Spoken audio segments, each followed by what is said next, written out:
Dr. Doom versus Mr. Fantastic in a battle of wits. And man, it is for the whole world to see. And somebody took home a major L. Yo, what are we waiting on? Roll that intro, cuz. Yeah.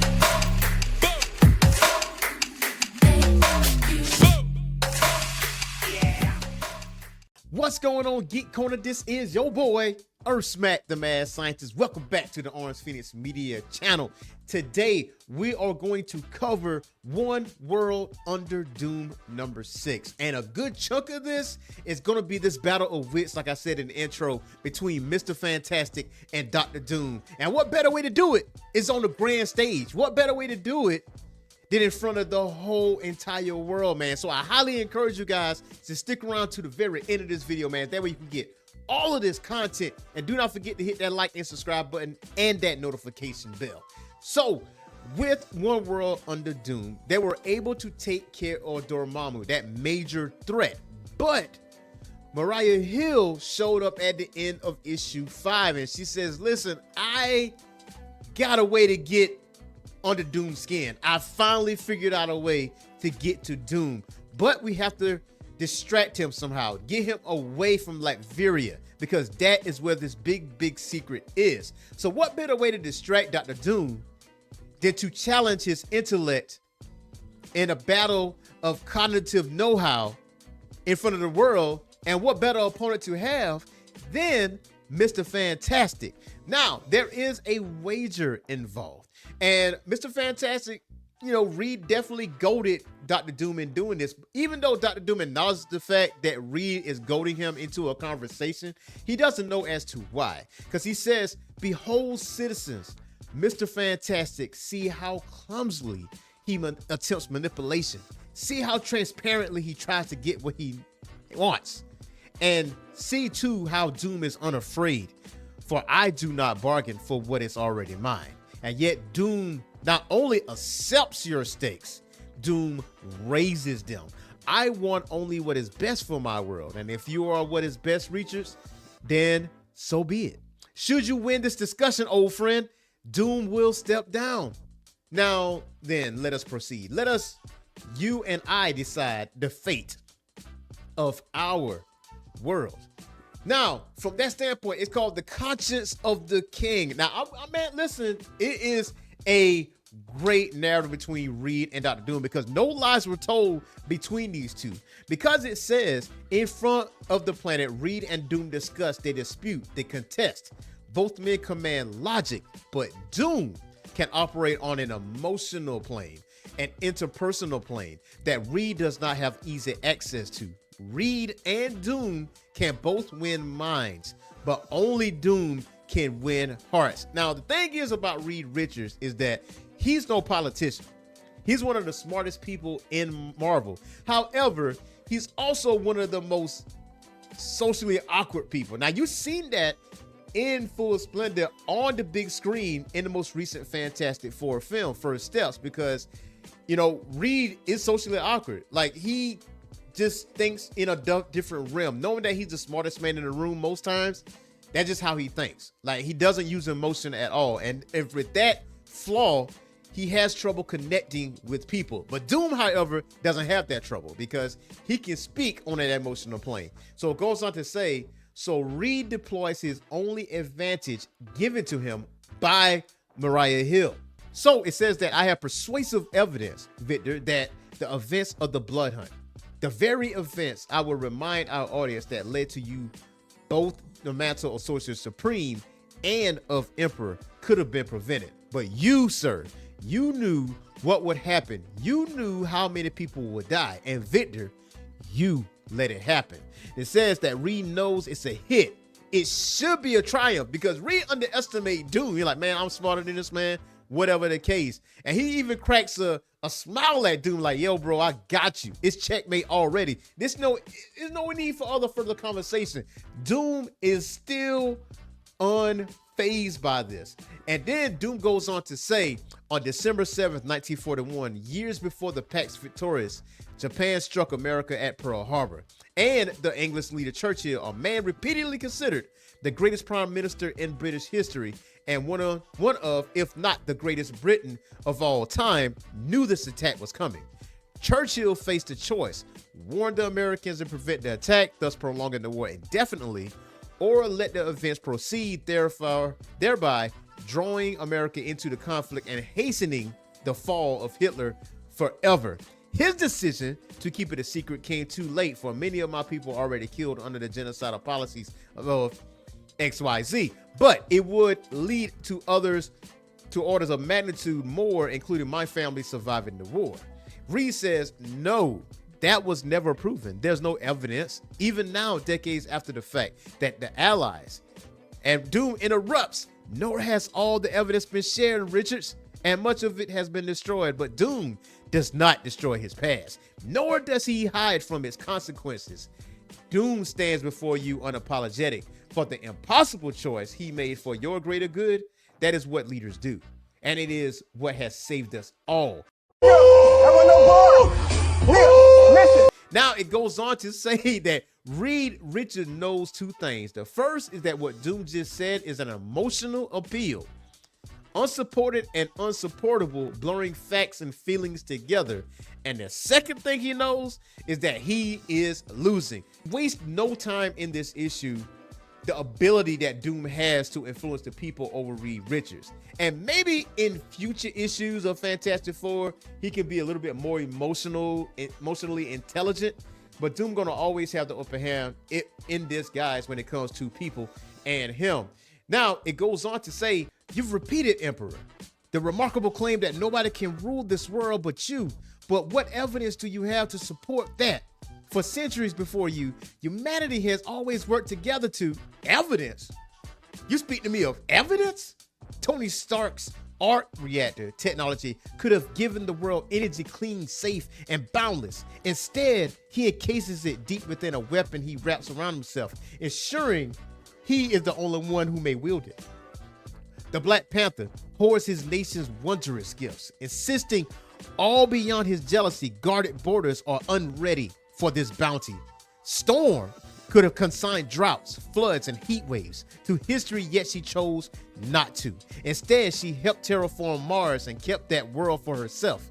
Your Avengers, of which she is now a member and a leader, afloat above us all in a private space station, while the rest of us on Earth crawl and beg.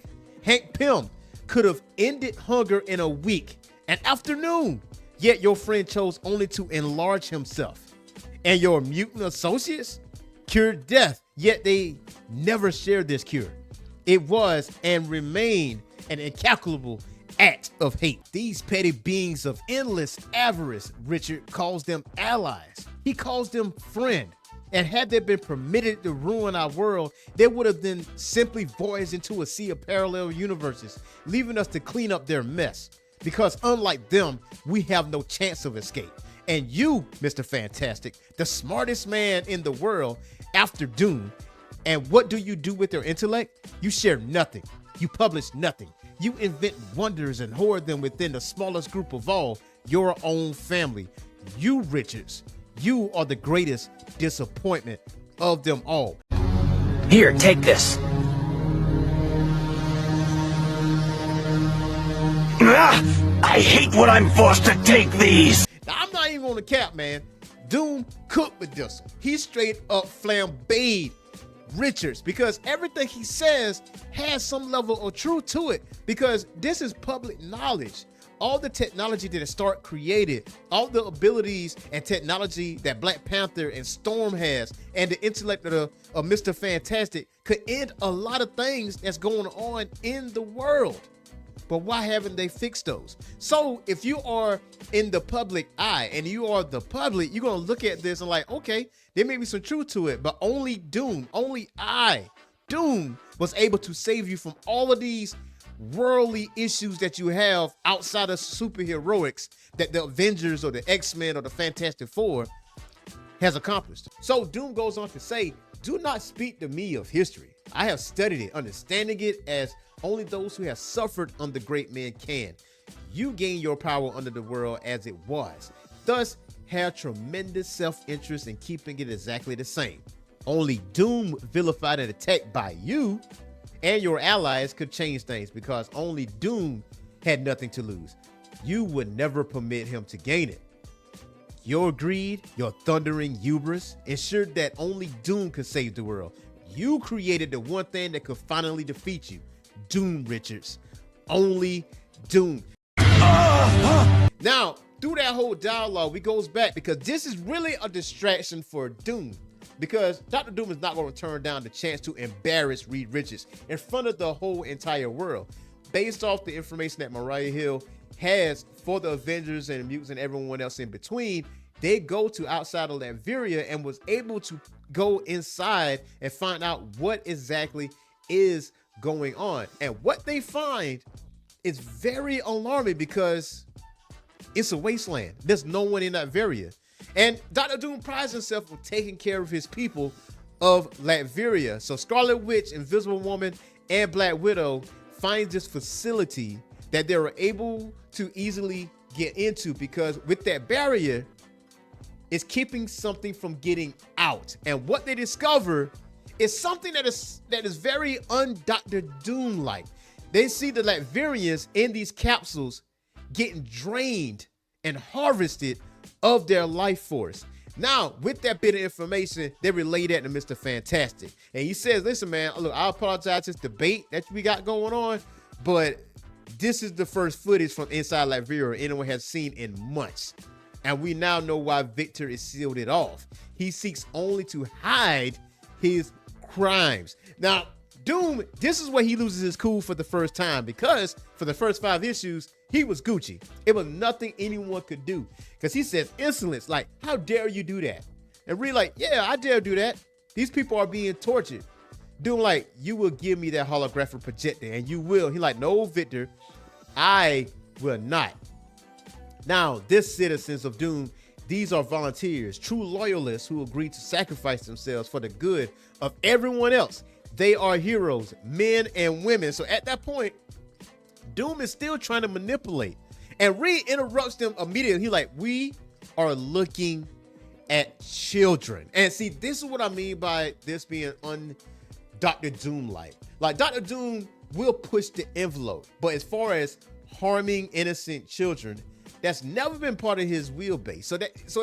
For me, it is a little off-putting to see Dr. Doom doing something like this, because what he's doing is what Reed Richards is saying, is harvesting and sucking away the life force to make himself more powerful. Because he goes on to say, this is how your magic became so powerful. This is how you've been fueling every one of the spells you've cast. Victor, you're sacrificing your own people at an altar of yourself. And Dr. Doom's like, yeah, I'm doing that. And I would sacrifice 1 million more if I had to. These glories cannot be achieved. Otherwise, you oblivious fool. There is a cost to greatness, Richards, and it must be paid by someone. The bargain is fair. It gives us our peace, our wealth. We are safe. We are happy. And really, like, at the expense of the lives of everyone else. And he like, this means more than justified by the ends. And from that point, everyone that was listening and watching this debate between Richards and Victor sees the real Dr. Doom. And from that standpoint, he looks at the camera and he cuts everything off. And that is how One World Under Doom ends, man. Cannot wait till next month for issue number 7, because, man, now it's getting down to the absolute wire. Again, what I'm saying about Dr. Doom, this is very uncharacteristic of him. This is very surprising that we're going to this avenue, to this extremes, because Doom is very calculating. He's very smart. He does endanger people, but as far as innocent children, like putting them in harm's way to the point of death, or to the point of, you know, being very sick or sucking the life force out of them, that's never been really Dr. Doom, at least to my memory. This is where you comment and let me know, has there been a situation where children was put in harm's way to the point of not being amongst the living plane? Let us know in the comments below, and let us know what you feel like and how you feel about One World Under Doom so far. Do not forget to hit that like and subscribe button and that notification bell. So until next time, y'all, peace.